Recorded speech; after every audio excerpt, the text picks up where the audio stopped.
తర్వాత అక్కడ కూడా ఏదైతే డెలివరీ చేశారో దాన్ని ఖచ్చితంగా మనం కూడా అక్కడే పిన్ టు పిన్ మనకి తెలిసిన విషయాలు ఏదైతే నేర్చుకున్నామో వాళ్ళు కూడా అందిస్తామని చెప్పేసి మనం కూడా సో మీ అందరి తరఫున కూడా మేము మేడం వాళ్ళు కూడా చెప్తున్నాను. సో ముఖ్యంగా డిఆర్ మేడం తీసుకుంటే వరలక్ష్మి మేడం, సో దాదాపు మేడం వచ్చినప్పటి నుంచి అంటే మేడం చాలా కొంచెం టైం మెయింటైన్ చూసాను. అంటే ఈ టైంలో ఇది అయిపోవాలి, సో ఇది ఖచ్చితంగా అంటే మనకి షెడ్యూల్. ఎందుకంటే మనం 6 రోజులు చెప్పాల్సినటువంటి సిలబస్ అంతా కూడా వాళ్ళు 3 days చెప్పాలి. 3 days అంతా కూడా మనకి డెమోస్ ఇచ్చారు. సో కాబట్టి ఆ 6 రోజులు చెప్పేది 3 days లో కంప్లీట్ చేయాలి అని అంటే సో ఫస్ట్ రోజు దాదాపు మనకు మధ్యాహ్నం వరకు అయిపోయింది సార్. రిజిస్ట్రేషన్ దాదాపు మధ్యాహ్నం మనం స్టార్ట్ చేశాం. ఇంకొకటి ఏమంటే నేను దాదాపు ఏదైతే ఫస్ట్ రోజు జరిగినటువంటి ఆ టాపిక్ అంతా కూడా నేను కొద్దిగా స్కిప్ చేసి ఒకసారి రాశాను. అంటే వీడు వాళ్ళు చెప్పకపోయినా రాస్తే లేదు సార్ మీరు రాసినా కూడా మళ్ళీ మనము చెప్పాల్సిందే అది. అంటే ఇక్కడ జరిగిపోయినటువంటి రాసినా కూడా కొన్ని టాపిక్స్ డాక్యుమెంటేషన్ లో ఇది చెప్పరులే. సెకండ్ డే దాదాపు ఇంగ్లీష్ అంగన్వాడీలో ఇంగ్లీష్ బోధన ఏ విధంగా చేయాలనే టాపిక్ మనకు జరగలేదు సార్. కానీ టైం టేబుల్ ఉంది కదా నేను డాక్యుమెంటేషన్ రాశాను. సో నేను ఎక్స్పెక్ట్ చేశాను ఇంక స్కిప్ చేస్తాను సెకండ్ డే సో అడిగి అయిపోయిందని. కానీ మేడం లేదు. సో మనం అది కంటిన్యూ అని చెప్పి మళ్ళీ కూడా మరుసటి రోజు కూడా దాన్ని కంటిన్యూ చేశారు. సో ఆ టైం ఫ్లెక్సిబిలిటీ వల్ల మేడం చాలా కొద్దిగా స్ట్రిక్ట్ గా ఉండి చాలా వరకు ఆ ప్రోగ్రామ్ రన్ చేసి సక్సెస్ఫుల్ చేశారని అంటే సో ఆ మేడంలో ఆ యొక్క టైం మేనేజ్మెంట్ అనేది కనపడింది. సో ఆ టైం మేనేజ్మెంట్ లో మనకు అనుకున్నటువంటి ఏదైతే ఉందో ఆ సిలబస్ అంతా సమగ్రంగా అందించడం జరిగింది.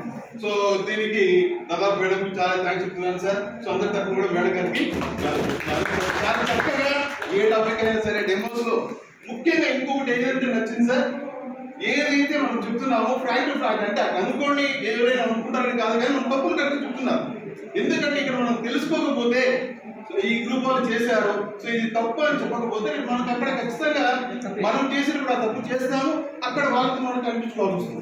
సో అది ఇక్కడ మేడం క్లియర్ కట్ గా చెప్తున్నారు సార్ ఇది మీరు చేయలేదు ఇది చేయలేదు అంటే మనం తెలుసుకో ఇది మన మిస్టేక్. సో దాన్ని మేము కూడా చాలా స్పోర్టివ్గా తీసుకున్నాం సార్.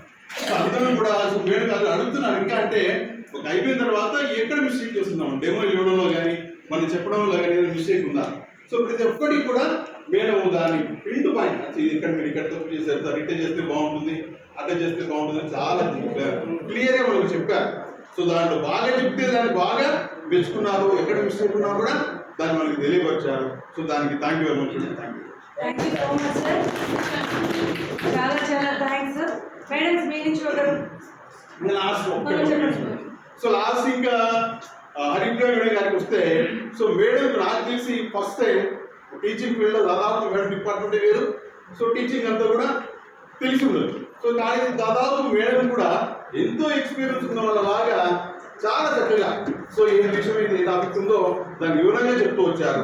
సో దాదాపు నేను అనుకున్నాను కొన్ని టాపిక్స్ మిస్ అయినా కూడా మరుసటి రోజు మేడం మళ్ళీ మనకు ఆదర్శశీల గురించి పాయింట్స్ కావచ్చు దాంట్లో మీనింగ్స్ కూడా సో దాదాపు పిన్ పాయింట్ నేర్చుకొని చాలా చక్కగా మనకు వివరించారు. So thank you very much. So దాదాపు మంచి ఎక్స్పీరియన్స్ ఏ విధంగా ఉండాలి అంటే ఫస్ట్ లో వచ్చినా కూడా ఎంత ఎక్స్పీరియన్స్ ఉన్న వాళ్ళని దాదాపు బాగా క్లియర్గా చెప్పారు ఓపిక్గా. సో ట్రాన్స్ఫర్స్ వస్తున్నా కూడా సో దాని వివరణ ఇవ్వాలి. ఎక్కడున్నా మేడం దాని గురించి మనం క్వశ్చన్ అడుగుతూ ఉంటే అరే ఇక్కడ అడిగానే దాన్ని స్కిప్ చేద్దాం అనుకోలేదు మేడం. సో మనం అడిగిన క్వశ్చన్ మళ్ళీ తిరిగి దాని గురించి ఎక్కడ చోట రెఫర్ చేసి మళ్ళీ మనకు చెప్పడం జరిగింది. సో కాబట్టి ఈ ఇద్దరు డిఆర్పీస్ కూడా చాలా చక్కగా మనకు ఈ కార్యక్రమాన్ని నిర్వహించారు సార్. సో అందరి తరఫున కూడా నేను ఇద్దరికి కూడా ధన్యవాదాలు చెప్పుకుంటున్నాను. Thank you sir. చాలా చక్కగా సార్ తెలియజేస్తారు. ఇక్కడ డిఆర్పీగా ఉంటే వేరుగా ఉంటుంది, కేఆర్పీగా ఉంటే వేరుగా ఉంటుంది సార్. స్థానాన్ని బట్టి మారుతుంది. పిల్లవాడిగా ఉంటే నేను కూడా మీకు మించిన అల్లరి చేయగలను. కానీ అదే నేను ఒక టీచర్గా అంటే ఒక టీచర్ ట్రైనింగ్ జరుగుతుంటాయి కదా, ఒక టీచర్గా పోయినప్పుడు మాత్రం నాకు ఏ డేట్ వచ్చినా లేచి అడిగేస్తా. కానీ నేను ఒక డిఆర్పీ స్థానానికి వచ్చిన తర్వాత మాత్రం ఇక్కడ చెప్పే వాళ్ళ పరిస్థితిని దృష్టిలో పెట్టుకొని వాళ్ళను నాకు తెలిసినా కూడా సరే తర్వాత తెలుసుకుందాం, ఎవరిని ఇబ్బంది పెట్టకూడదు అనే విధంగా పనికొచ్చేది మాత్రం అడుగుతూ అలా చేస్తూ ఇంకేదైనా అర్థం కాలేదు అన్నప్పుడు వారిని పర్సనల్గా కూడా తెలుసుకుంటూ చేయడం జరిగింది. అంటే ఎట్లంటే మన స్థానం వస్తున్నాం